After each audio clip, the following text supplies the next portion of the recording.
est un tueur silencieux. D'après l'Organisation mondiale de la santé, c'est un trouble qui affecte le plan émotionnel et psychologique d'une partie importante des travailleurs et des étudiants qui vivent dans un état continu d'anxiété et de stress. Il est devenu en quelques années un sujet de santé publique dans la plupart des pays africains et particulièrement au Cameroun.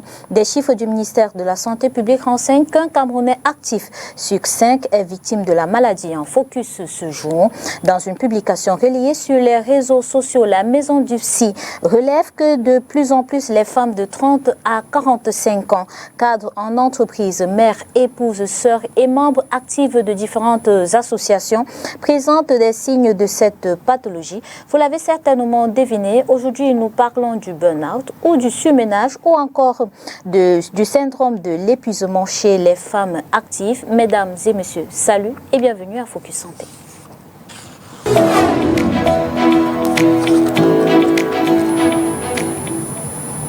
Une fois de plus, salut et bienvenue à Focus Santé. Focus Santé, c'est ce magazine diffusé sur Spectrum Television qui vous propose de vivre les souffrances de personnes souffrant de différentes pathologies. Et vous l'avez compris, nous parlons aujourd'hui du burn-out ou du surménage. Et pour mieux comprendre la pathologie, nous recevons le docteur Christian Eyoum. Il est médecin, psychiatre. Salut docteur et bienvenue. Salut madame et merci de votre invitation. C'est un honneur pour moi. Ok. Pour mieux comprendre le sujet, je vous propose d'aller vivre le témoignage d'une dame qui est cadre dans une banque, qui nous explique comment elle fait pour s'organiser au quotidien, pour gérer les différentes casquettes, que ce soit de mère, d'épouse et de cadre d'entreprise, pour pouvoir éviter le burn-out. Pour ma part, tout ce qui est fait au quotidien, c'est que je suis la professionnelle lorsque je suis dans mon cadre professionnel. Et une fois hors du cadre professionnel et au sein de mon cadre familial, je suis la femme. Donc je suis la mère, je suis l'épouse. Ce qui est important de mentionner, c'est qu'au quotidien, on ne peut pas jouer tous ces rôles de façon excellente. On ne peut pas être 100% professionnel tous les jours et 100% femme ou mère tous les jours.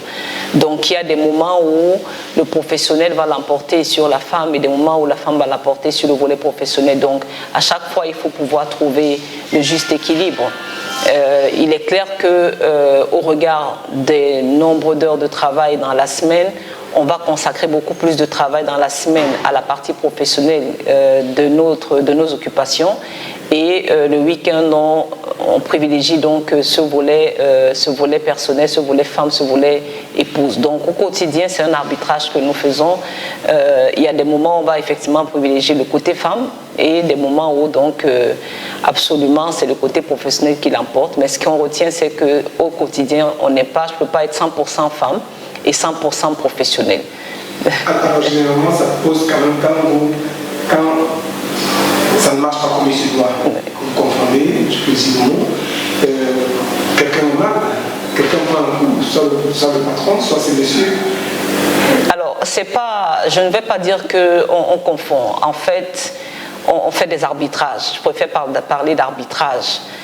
Quand je parle d'arbitrage, j'entends par là quelles sont les priorités à ce moment précis. Est-ce que la priorité, c'est l'urgence du dossier qu'il faut absolument gérer, ou la priorité, c'est l'enfant qui est malade, qui a besoin d'attention, ou l'époux qui a besoin de votre présence? Donc je pense que c'est un arbitrage au quotidien. Et je comprends quand vous dites qu'il y a une personne qui souffre. Je pense que le plus important, c'est aussi la qualité du temps que vous donnez. Parce que le plus important n'est pas d'être présent aux côtés de monsieur ou des enfants, mais la qualité du temps que vous passez ensemble. Vous pouvez avoir 1 heure, mais que cette heure soit magique, et tout comme vous pouvez avoir une journée et que rien ne se passe pendant une journée. Alors, si vous avez un message à l'endroit de la jeune femme qui vient de commencer le boulot et qui vient de se marier, quel conseil vous donner à cette génération? Alors, en termes de conseils, je dirais tout simplement à la jeune femme que rien de grand ne s'obtient sans sacrifice. Rien de grand ne s'obtient sans sacrifice. C'est important de se bâtir une carrière. Et donc, quand on dit bâtir une carrière, ça demande des sacrifices et beaucoup d'heures de travail. C'est d'accepter qu'on doit faire comprendre à monsieur qu'on ne peut pas être à la maison à 17h ou à 18h parce qu'on a beaucoup plus à donner au niveau de l'entreprise parce qu'on a des ambitions personnelles également que nous souhaitons réaliser. Et c'est également qu'elles comprennent que à un moment donné, il faut également donner l'importance à la famille. Il ne faut pas se dire parce que je suis la femme professionnelle, alors je ne veux plus que je puisse servir le dîner à la maison, c'est la nounou qui doit s'occuper entièrement des enfants. Non, il faut pleinement jouer le rôle de la mère, de la femme lorsque l'on est à la maison, au même titre que l'on joue le rôle professionnel lorsqu'on se retrouve au bureau.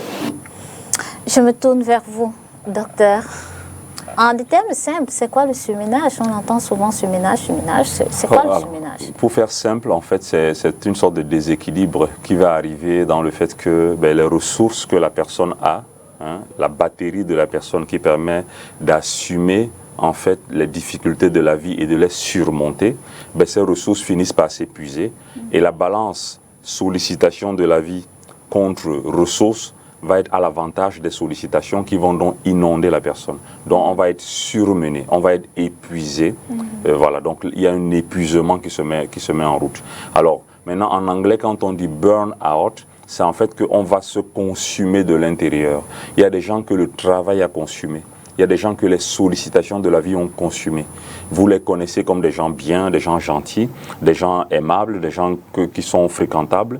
Et puis progressivement, vous vous rendez compte qu'ils n'existent plus parce que le travail les a détruits, les a broyés complètement. Et ce n'est pas forcément le travail tel qu'on l'entend au niveau professionnel d'une entreprise. C'est parfois aussi la parentalité, le travail de la parentalité qui finit par les broyer.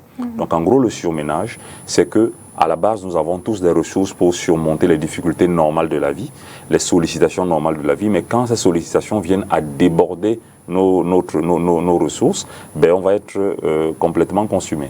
Voilà. Non, on a écouté le témoignage de la dame, cadre dans une banque. Pour prévenir le burn-out, elle parle d'arbitrage. Oui. On donne un certain nombre de temps au travail. Est-ce que c'est la meilleure option pour vous? Non, mais je pense qu'elle a tout compris, la dame. Je pense que vraiment, j'ai fortement admiré son intervention. On sent que j'ai lu le nom, Madame Bonny, elle a beaucoup d'expérience. Vraiment, je souhaite qu'on la félicite parce que elle a compris que rien en soi n'est figé. Rien ne peut être figé. Parce que ni le travail ni la famille ne sont figés. La famille est dynamique. D'ailleurs, quand on crée sa famille, on n'est que deux. On est avec son mari ou avec son épouse. Et puis progressivement, 1, 2, 3 enfants. Il y a un cousin qui vient habiter là parce qu'il est de passage. Il y a le mari qui est malade aujourd'hui, qu'on doit accompagner à l'hôpital. L'enfant qui chauffe. Voilà. Vous voyez? Donc c'est dynamique, c'est tout le temps mobile. Le travail aussi, c'est pas tout le temps la même chose. Il y a des fois où les dossiers diminuent un peu. Il y a des fois où on doit aller en séminaire, on doit aller en mission. Il y a des fois où, voilà. Donc finalement, tout est dynamique. Et elle a donc raison de dire que, effectivement, c'est un arbitrage permanent. Quotidien. C'est quotidien, c'est permanent. Et c'est donc dans cette flexibilité d'ailleurs que nous on retrouve ce qu'on appelle la santé mentale. C'est-à-dire qu'il faut réussir à être flexible. Il faut être quelqu'un qui n'est pas rigide. Si on dit ça rentre dans la case ou ça rentre pas, on va abandonner un jour un enfant à la maison qui est fiévreux parce qu'on tient à être au travail à l'heure et ainsi de suite. Voilà. Donc, mais ce n'est pas seulement au niveau de l'individu qu'on a besoin de cette flexibilité, c'est aussi au niveau de l'entreprise. Parce que si l'entreprise est bien organisée, chaque individu a un peu son backup. C'est-à-dire que tel qui n'est pas là a la possibilité d'être remplacé par un tel.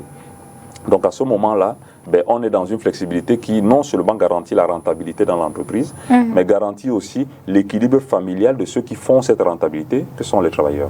Donc c'est bien qu'on en parle un peu autour de la fête du travail aussi, parce que c'est quelque chose qui va interroger un peu les décideurs, les gens du capital humain et tous ces gens-là qui ont le stylo pour pouvoir équilibrer les choses, à réfléchir à ça effectivement. Un employé qui n'est pas bien à la maison ne peut pas donner le meilleur au travail. Alors même s'il donne le meilleur au travail, vous allez le perdre au bout de quelques années parce qu'il va se consumer ou il va vous faire un AVC à la cinquantaine quand il est au sommet de son expérience, parce que vous l'avez pris à 28 ans.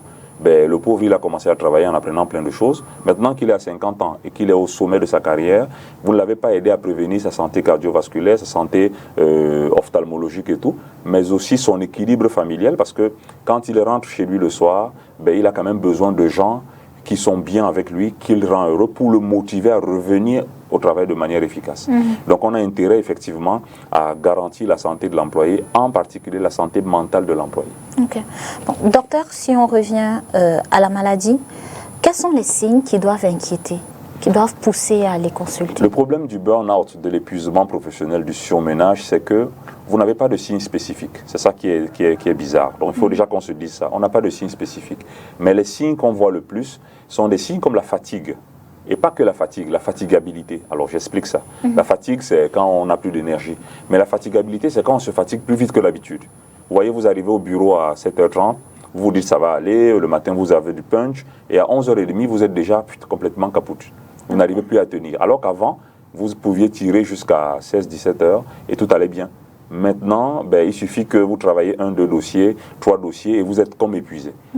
Donc ça s'appelle la fatigabilité. C'est une fatigue qui vient plus vite que la normale. Bon, donc ça c'est les premiers signes. Les autres signes qu'on voit, c'est l'irritabilité. Parce que vous savez, nous sommes d'abord des mammifères. Nous sommes d'abord des primates, des animaux en fait. On a beau être bien habillé et tout, avec des titres de docteur, de professeur, de monsieur un tel honorable. On est quand même à la base des animaux.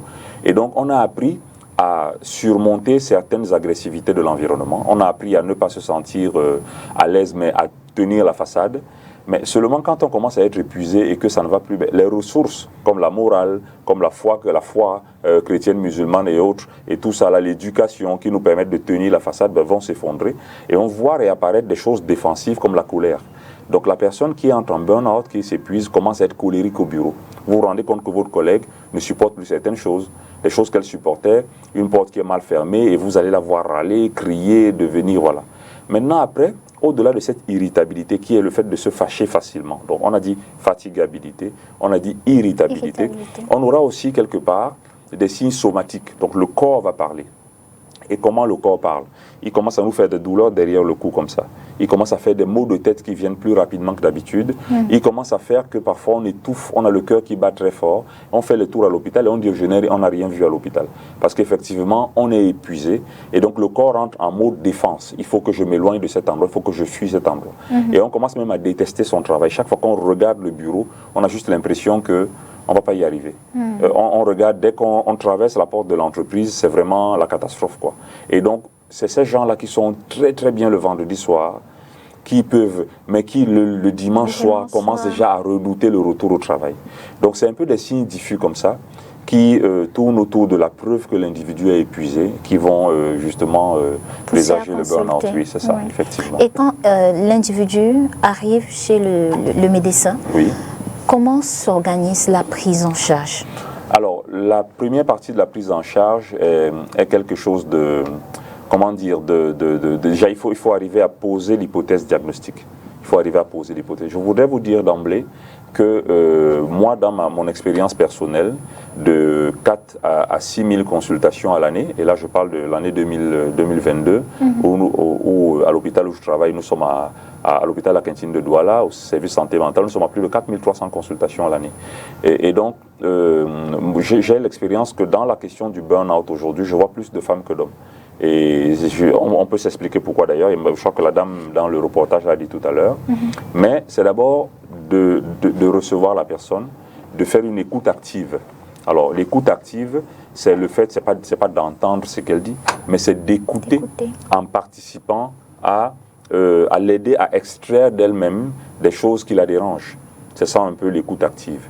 Donc après avoir écouté, il y a une démarche dans laquelle de laquelle va ressortir le diagnostic en fait. On va émettre des hypothèses. Ce sera ça ou ça. Et maintenant après, on essaye d'évaluer avec la personne de combien elle est organisée ou pas.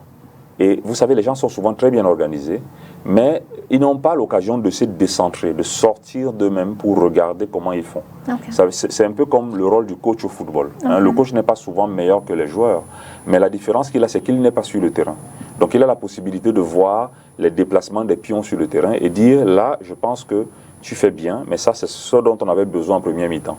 Là, on mène au score, on est en deuxième mi-temps, arrête de faire ça. Vous voyez, c'est bien, mais ce n'est pas adapté. Et donc, on se rend donc compte que ce qui fait problème souvent, c'est l'inadaptation de certaines attitudes.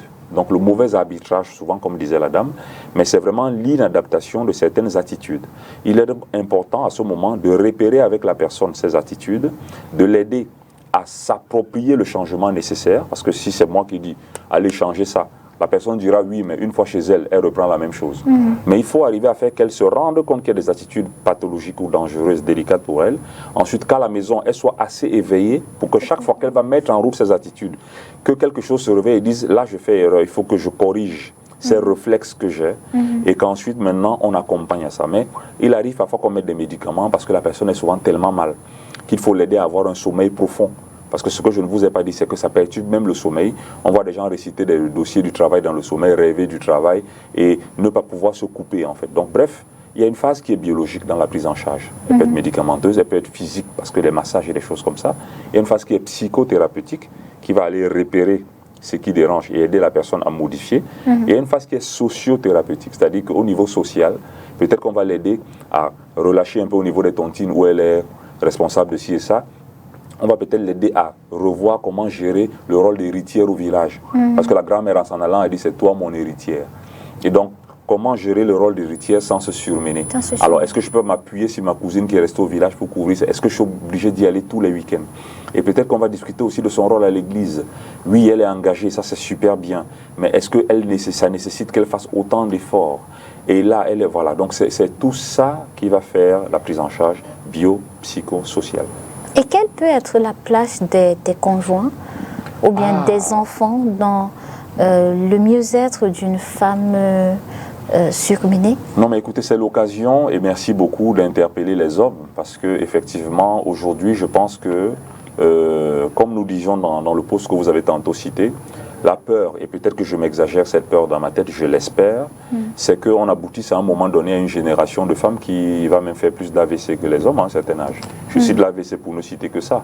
Mais écoutez, j'ai l'impression que nous sommes dans la première génération de femmes qui travaillent autant que leur papa, mais qui doivent faire la même chose que leur maman. Vous voyez? Parce que jusqu'à une certaine époque, les femmes étaient cantonnées au domicile, chose qui en soi était très importante pour une époque d'il y a quelques millénaires, où les femmes et nous ne savions pas comment contrôler les grossesses, et où les grossesses étaient tellement fréquentes qu'il fallait laisser les femmes au domicile, parce que c'était très dangereux pour elles de s'éloigner du domicile. Et des hommes, les vrais, allaient donc à la chasse, à la pêche, pour aller chercher du gibier. Et donc on part sur quelque chose qui fait que les hommes sont de l'extérieur et les femmes sont plutôt de l'intérieur.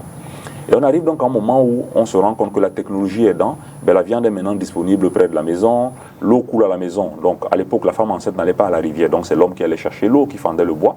Mais le gaz existe où le bois est livré juste à côté de la maison.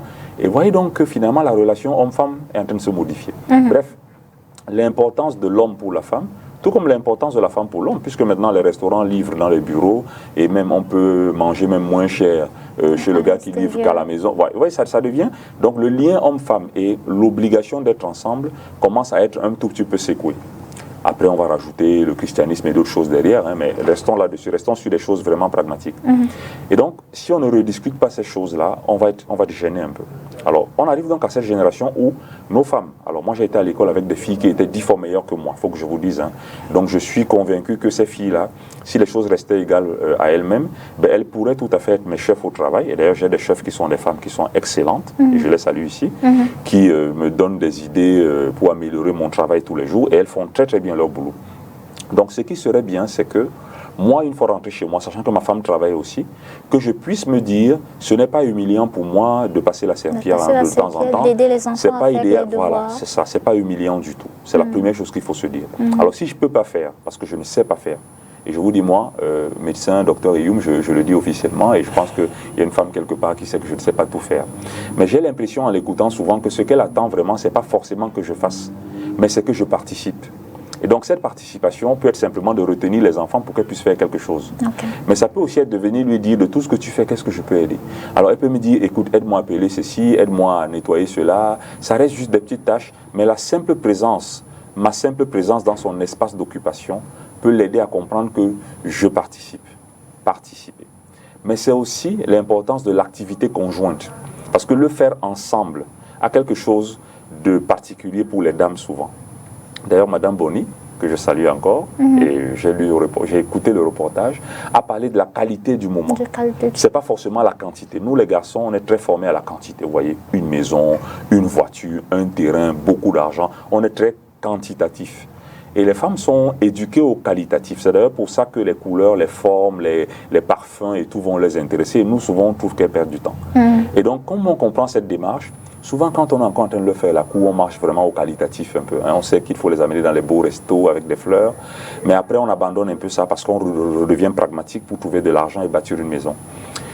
On peut donc penser qu'un homme qui veut aider peut être de temps en temps quantitatif, mais de temps en temps qualitatif aussi. Okay. Et arriver à lire dans le non-verbal ce qui fait la souffrance de sa femme, arriver à anticiper certains poids.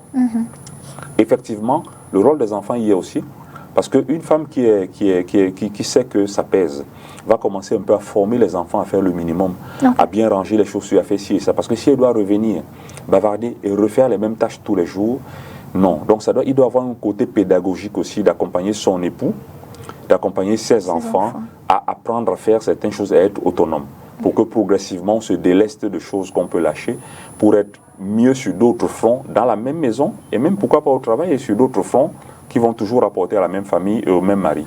Ok.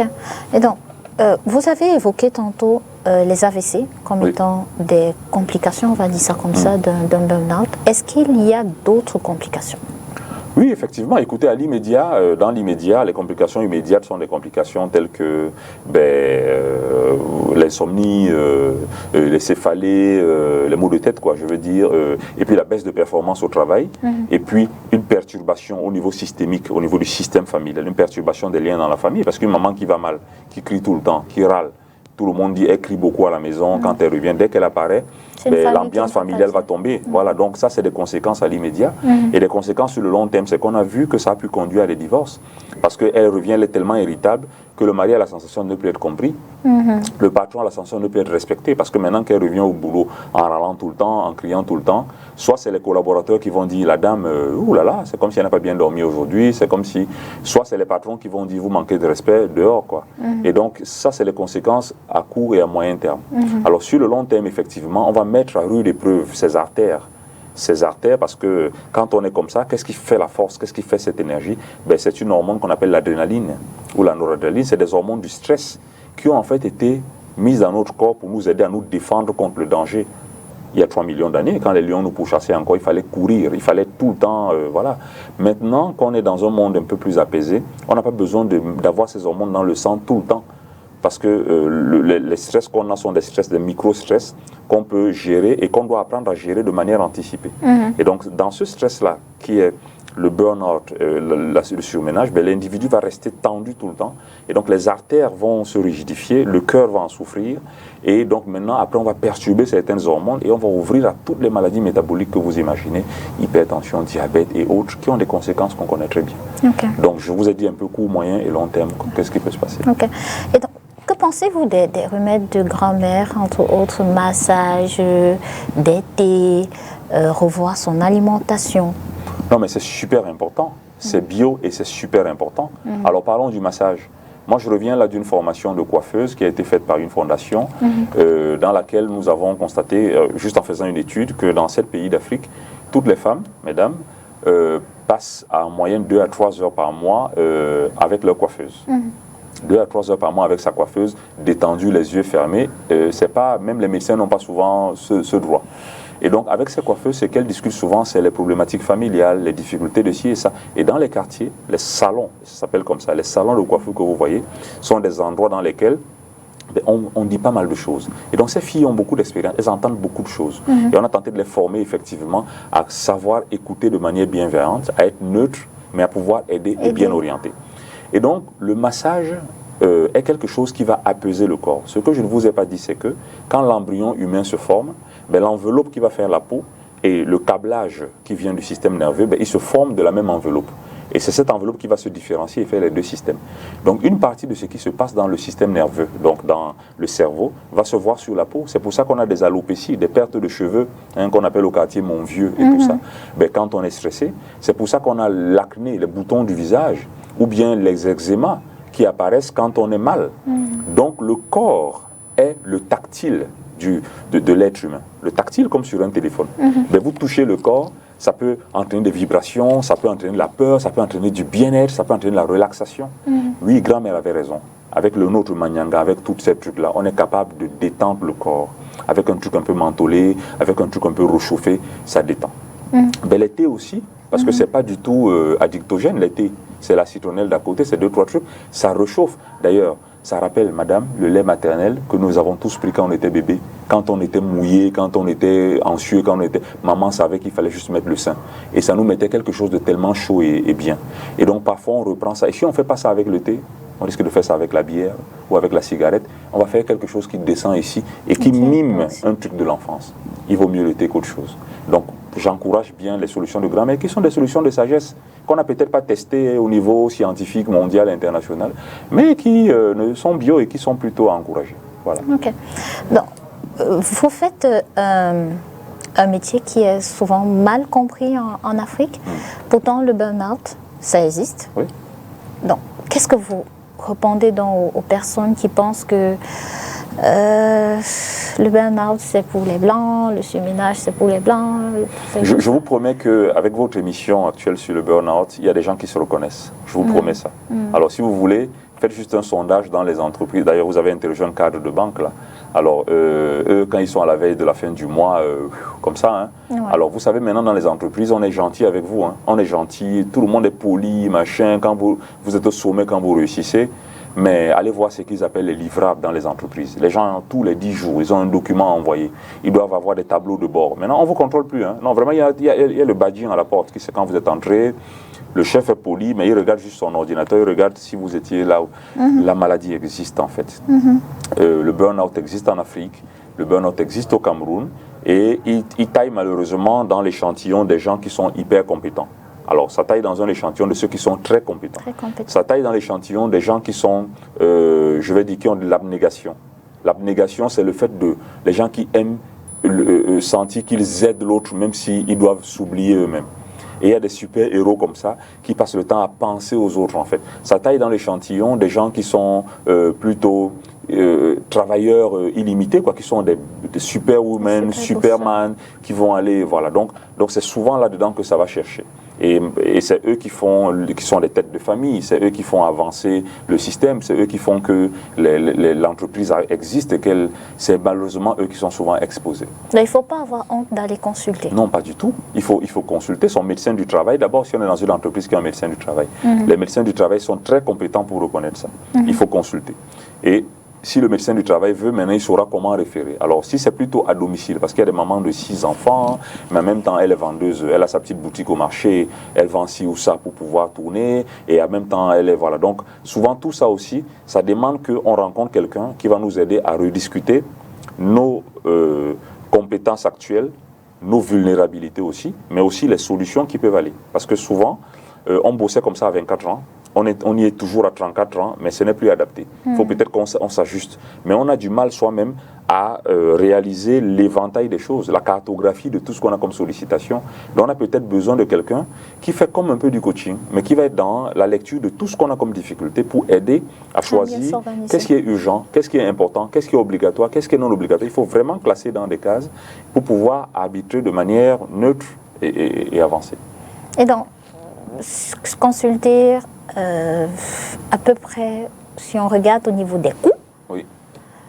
La vendeuse de beignets qui a 6 enfants, est-ce que c'est à son niveau?